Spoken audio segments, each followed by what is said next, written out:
26 तारीख जुलाई का महीना एक ऐसा दिन जो भारत के इतिहास में सुनहरे अक्षरों में लिखा गया है।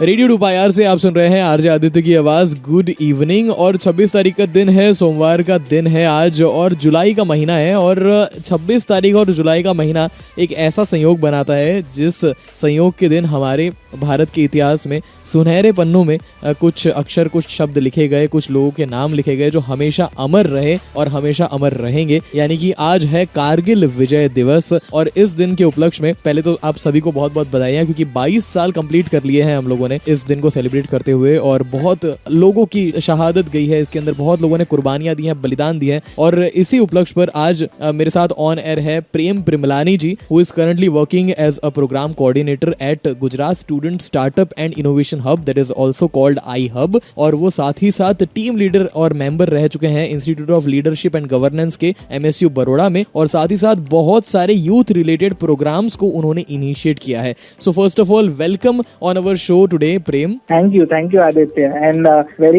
मैं खुश नसीब हूँ कि आपने मुझे आपके प्लेटफॉर्म पे इनवाइट किया। अरे प्रेम, बहुत बहुत धन्यवाद आप आए। ये हमारे लिए बहुत ही खुशनसीबी है कि आप जैसे इंसान आज हमारे साथ ऑन एयर है और इतने अच्छे टॉपिक पर बात कर रहे हैं हम आज। सो प्रेम, आज तो पहली बात तो बहुत बहुत बधाई आपको कारगिल विजय दिवस की। और सेम आपको। जी। और पहला जो सवाल आपके लिए है, मेरे मन में कुछ सवाल है जो आपके थ्रू मैं लोगों तक पहुंचाना चाहता हूं, जिनके जवाब और आप मुझे लगे कि बहुत ही सही इंसान है, इन सारे सवालों के उत्तर आप अच्छे से दे सकते हैं। तो पहला जो सवाल है मेरा वो ये है कि हम विजय दिवस आखिर क्यों मनाते हैं, क्योंकि बहुत सारे नए बच्चे भी हमारा रेडियो सुनते हैं, उनको नहीं भी पता होता कि भाई क्यों मनाते हैं। सो पहला क्वेश्चन वो है। और साथ ही साथ थोड़ी बहुत हिस्ट्री की, कारगिल वॉर क्यों हुआ था और कौन कौन थे महानायक इस वॉर के। जी। तो कारगिल विजय दिवस के मतलब वो विजय दिवस क्यों हुआ, उससे पहले हमें ये समझना बहुत जरूरी है कि कारगिल वॉर क्यों हुआ, जंग क्यों हुई। एंड उसका सबसे बड़ा, अगर आप पूरा उसको सम अप करें तो हमारे पाकिस्तान के बीच में एक म्यूचुअल अंडरस्टैंडिंग थी, कोई रिटर्न नहीं थी बट म्यूचुअल अंडरस्टैंडिंग थी, क्योंकि -40 डिग्री कारगिल सेक्टर के अंदर हो जाता था। तो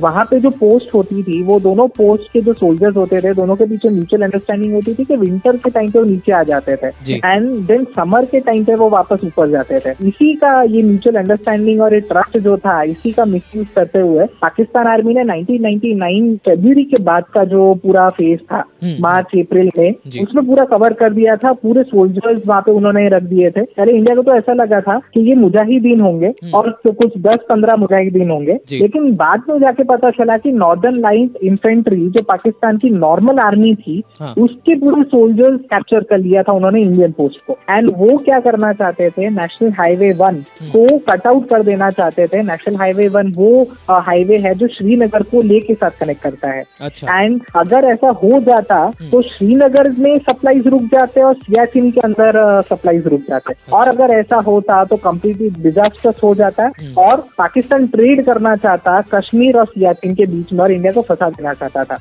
एंड उसी के रिस्पॉन्स में, मतलब जब ये पूरा हुआ, इंडियन आर्मी ने ऑपरेशन विजय करके पूरा ऑपरेशन लॉन्च किया। अब ऐसा समझिए कि नॉर्मल कंडीशन में जब कोई एनिमी ऊपर होता है और हमें नीचे से अप्रोच करना होता है, द रेशियो इज 6:1, यानी 6 हमारे मरेंगे, एक सामने वाले का मरेगा। कारगिल एक ऐसा टेरेन था जिसमें ये पूरा जो क्या बोलते हैं आपका जो रेशियो था, दैट वाज 10:1, मतलब 10 हमारे मरेंगे, एक उनका मरेगा। आप सोचिए इतना जबरदस्त टेरेन था एंड -40 डिग्री तक वहाँ पे हो जाता था। कि हमारे जाबाजों की ही पूरा स्ट्रैटेजी है और पूरा देशभक्ति है जिसके वजह से हम लोग वहाँ पे उनको हरा पाए, पाकिस्तान को, पाकिस्तान इन्फेंट्री को हरा पाए। एंड ये लिमिटेड वॉरफेयर था। एंड मैं कुछ 2-3 लाइनें आपको बताना चाहूंगा। जब भी मैं ये याद करता हूँ मुझे बहुत इमोशनल हो जाता है। कैप्टन विक्रम बत्रा ने बहुत अच्छी लाइन कही थी कि या तो उस चोटी पे तिरंगा लहरा कर आऊंगा या उसी तिरंगे में लिपट कर आऊंगा, लेकिन आऊंगा जरूर। क्या बात है। एंड यही ये जज्बा है कि हमारे सोल्जर्स और ऑफिसर्स ने इतना सैक्रिफाइस किया है। हमें गर्व होना चाहिए कि हमारे पास ऐसे ऑफिसर्स, ऐसे सोल्जर्स है ऐसी इंडियन आर्मी है जो चाहे बर्फीले टेरेन हो, चाहे माउंटेनियस रीजन हो, चाहे आप डेजर्ट रीजन हो, हर एक जगह पे वो हमारे पूरे भारत को सेफगार्ड करते हैं। तो ये पूरे हम लोग वॉर जीते एंड इसी को हम लोग ऑपरेशन विजय के नाम से जाने जाते हैं। एंड इंडियन आर्मी ने जो ऑपरेशन किया था वो ऑपरेशन विजय था, लेकिन इंडियन एयरफोर्स ने जो साथ में ऑपरेशन लॉन्च किया था उसको ऑपरेशन सफेद सागर के नाम से जाना जाता है। अच्छा, सफेद सागर। अच्छा, सफेद सागर, ये जी जी जी। इंडियन एयरफोर्स ने भी बहुत क्रिटिकल रोल प्ले किया था एंड वो जो ऑपरेशन है that is operation Safed Sagar and operation Vijay and operation Safed Sagar के वजह से हम लोग पाकिस्तान को डिफीट कर पाए थे। एंड ये पूरा जो गेम प्लान बनाया था पाकिस्तान के तरफ से वो पाकिस्तान के परवेज मुशर्रफ थे वो टाइम। अच्छा, आर्मी चीफ थे वो टाइम पे। अच्छा जी जी जी जी।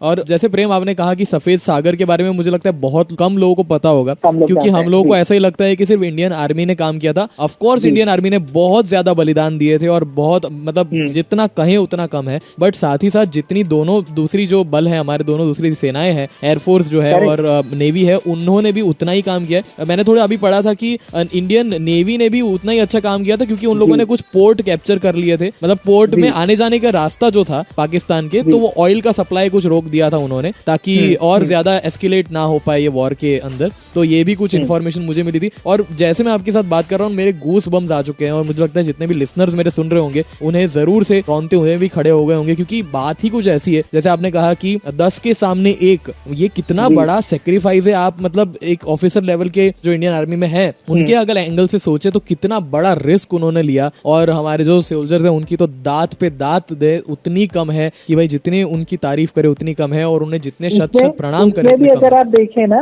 तो नाम, जैसे अगर मैं कुछ नाम लेना चाहूँ ऑफिसर्स के, तो कैप्टन मनोज पांडे ने एक बहुत अच्छी लाइन कही थी जो दिल को छू जाती है कि if death strikes before I prove my blood I swear I will kill death. यानी ये जज्बा था हमारे सोल्जर्स के अंदर। एंड कैप्टन विजन थापर करके थे, उन्होंने बहुत अच्छा एक स्टेटमेंट बोला था, मतलब उन्होंने लास्ट लेटर लिखा था, मतलब वो ऑफ हो गए थे लेकिन जब भी कोई सोल्जर वॉर में जाता है तो लास्ट लेटर लिखता है कि अगर मैं वापस ना आऊं तो ये लेटर उनके माता पिता तक पहुंचाया जाता है। तो कैप्टन विजन थापर ने कहा था कि come and see for yourself where the Indian army fought today for your tomorrow.